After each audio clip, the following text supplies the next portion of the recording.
Day 881 of the Ukrainian War Map, also known as the Russo-Ukrainian War. Juzzie here, and today is another update as I take a simplified and down-to-earth approach to some of the most important happenings on the ground in Ukraine. So starting off, we'll take a look at those Russian losses, as currently Russia sits on more than 571,000 military personnel losses, representing an additional 1,230 in the past day.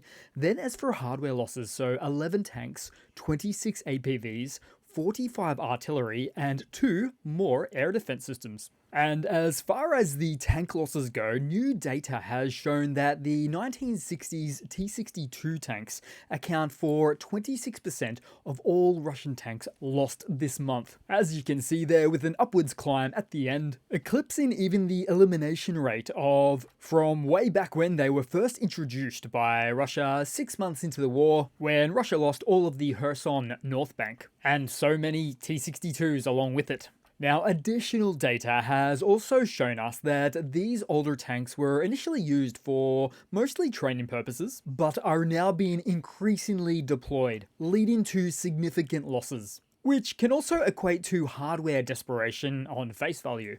Also noted through open source satellite reports is how the rate of removal of all tanks from Soviet stockpiles has slowed significantly, and is now insufficient to compensate for battlefield losses. Then headed across to the map for today, so drones reportedly attacked the Kursk Republic, or at least the Oblast for now, with several blasts reported and a fireball seen overnight, despite air defenses being activated. Then just north of here, a Russian Mi-28 helicopter crashed in the Kaluga region, as stated by the Russian Ministry of Defense.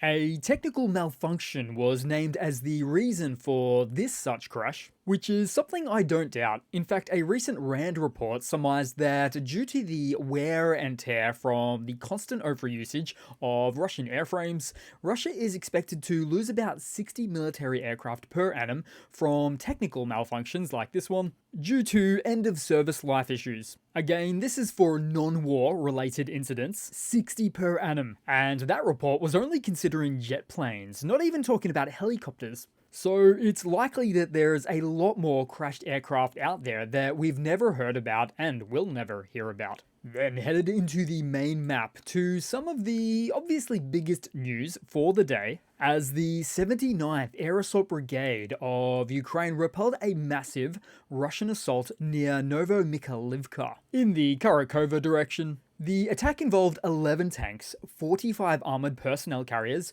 1 BMP-T, Terminator, motorcycles, and approximately 200 infantry. Ukrainian forces responded with artillery, anti-tank missiles, and drone strikes. All in all, the Russian army lost 13 armoured vehicles, including 6 tanks and 7 APVs, 12 motorcycles, and suffered nearly 100 soldier infantry eliminations, including wounded. Then, after initial losses, remaining Russian forces retreated, with Ukrainian drones targeting fleeing units or personnel.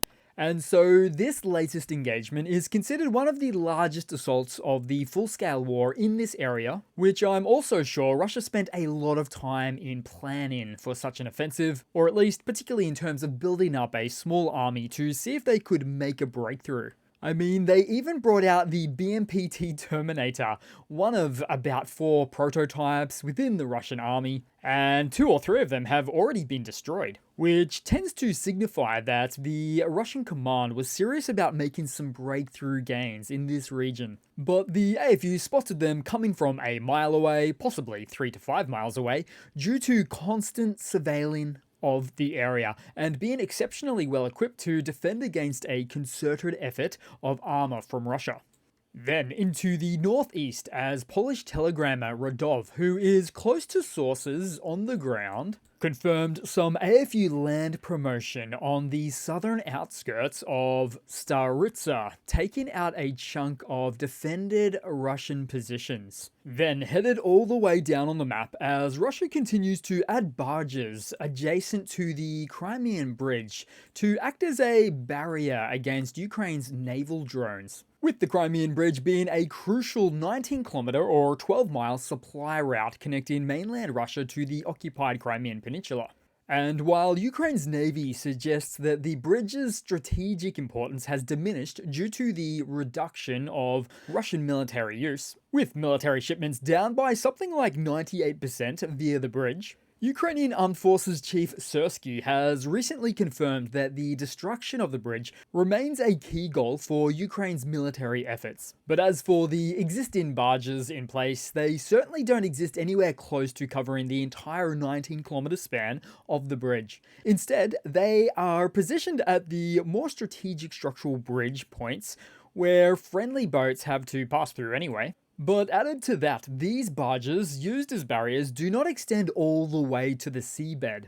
They're effectively floating barriers which do not protect against underwater naval drones, something that Ukraine has already designed and produced, and at the very least, is at the advanced prototype stage. So it looks like Ukraine is biding their time, waiting for the perfect moment so as to inflict maximum damage on Russian logistics, which is really what it's all about.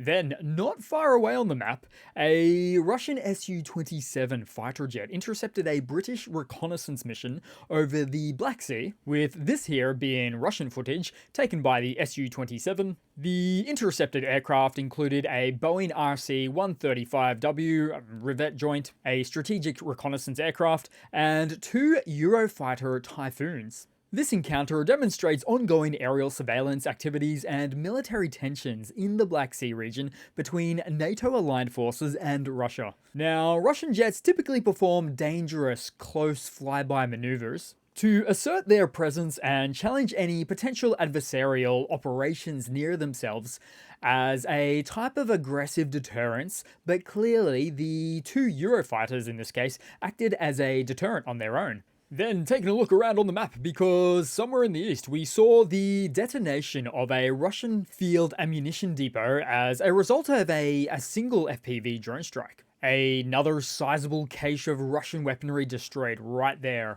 Then we also saw a destroyed Russian T-62 tank near the village of Asheritana in the Donetsk region, hiding in the bushes or attempting to. Maybe the big shed contraption on top was a dead giveaway for AFU reconnaissance drones. Then also, we saw how a Ukrainian-operated HIMARS destroyed a Russian Pantsir S-1 air defense system somewhere 30 kilometers or about 18 miles behind the front lines in the Russian-occupied Donetsk region. And so this 30 to 45 kilometer range for this Russian air defense platform in the rear is really quite common. Also, I should say, the ability of Ukrainian recon drones to consistently travel undetected into Russian-controlled airspace, or at least theoretically held airspace, is quite impressive, with the recon UAVs being the perfect real-time tool to relay coordinates of such high-value targets back to the rocket artillerists. Then, also on the map, another destroyed Russian ammunition depot, reportedly by means of a single FPV again, with one of the Russian soldiers celebrating it as well.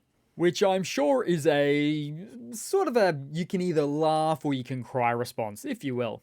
Then we also saw the epic blockbuster-style destruction of a Russian BMP, which is an IFV platform that we're seeing a lot less of these days, so it would seem. Probably replaced by golf buggies and motorcycles. Then, also something I have to show you quite impressively, the direct hit of a Ukrainian artillery projectile onto a Russian tank. It took 2 tries. The first one missed by 5 or 10 feet, which is pretty remarkable in its own right. But then the second shell was quite literally right on target. It's a worthy trade. Then also the destruction of another Chinese buggy of the Russian armed forces, with the operator working real hard on concealment, but the AFU has been also working even harder on recon targeting capabilities, scouring the tree lines more or less. Then headed across to a little bit of news today. So Ukrainian Foreign Minister Kuleba met with his Chinese counterpart, Yang Hui, in Guangzhou, marking Kuleba's first visit to China since Russia's full-scale invasion of Ukraine. The meeting lasted over 3 hours and covered several key points. China reaffirmed its respect for Ukraine's sovereignty and territorial integrity, which is something that they have communicated before. Kuleba also stated that China agrees on the need for a just and sustainable peace, not just an illusion of peace, President Zelensky then later announced that China promised not to supply weapons to Russia, which comes amid concerns about China's economic ties with Moscow and its role as a source of dual-use goods for Russia's defense industry. Now, the Chinese Foreign Ministry acknowledged that conditions aren't yet ripe for ceasefire negotiations, but expressed willingness to play a constructive role in peace efforts. Kuleba emphasized Ukraine's readiness for good faith negotiations while rejecting any ultimatums, of course referencing Putin's ultimatums for Ukraine to not just accept the existing territorial losses, but also to actually cede further land as part of any peace negotiation. Now, as for this latest update, Ukraine has previously appealed to Beijing to use its influence over Moscow to help end the war, though these efforts have had limited success so far. And although this latest meeting represents a significant diplomatic engagement between Ukraine and China, potentially influencing the dynamics of the ongoing conflict and peace efforts, most pundits generally submit the same concern here. That is, that China is playing both sides and being a bit two-faced on the topics at hand. Then into some other news updates with more blunders than I can poke a stick at. These are the Russian military mobilization blunders. So as for a small rapid-fire blunder segment, here we go. So for the first one, as Russia's war efforts have led to severe labor shortages in military and industrial sectors which are in fact directly competing with each other for their own manpower needs, a new Russian TV ad discourages high school students from further education, urging them to instead join these back-end military equipment production roles as the alternative. Just don't make any mistakes or give your superior any attitude in that type of job, otherwise you know exactly where you're headed.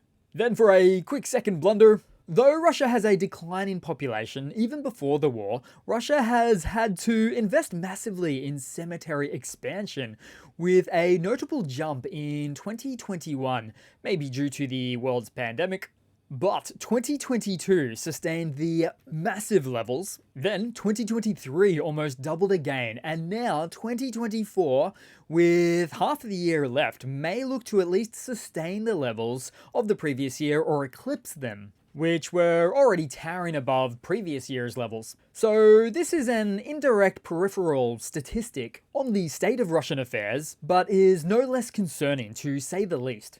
Then headed across to a bit of a lighter segment here, so in an unexpected twist of nature meeting warfare, a family of swallows has found an unlikely home in a Ukrainian defender's dugout. The soldiers, touched by their feathered neighbors, decided to welcome the birds rather than evict them. So this heartwarming cohabitation showcases a gentle moment amid the harsh realities of war, proving that even in the most challenging of environments, there's still room for compassion and peaceful coexistence between humans and wildlife. So that has to be it for today, guys. I'm losing track of time, unfortunately, but I'll finish out with a nice video of a Russian car expert, and I say that with air quotes, who pretty much proclaims Russian cars to be the best on the planet. So good for him, speaking his opinion in the face of an overwhelming body of evidence to the contrary. So thanks again for watching, guys. Please continue to like and comment. Once again, thanks for all the support. It really does help the channel, spread the message, all of that. And yeah, thanks again, and I do hope to see all of you guys there in the next one. Cheers!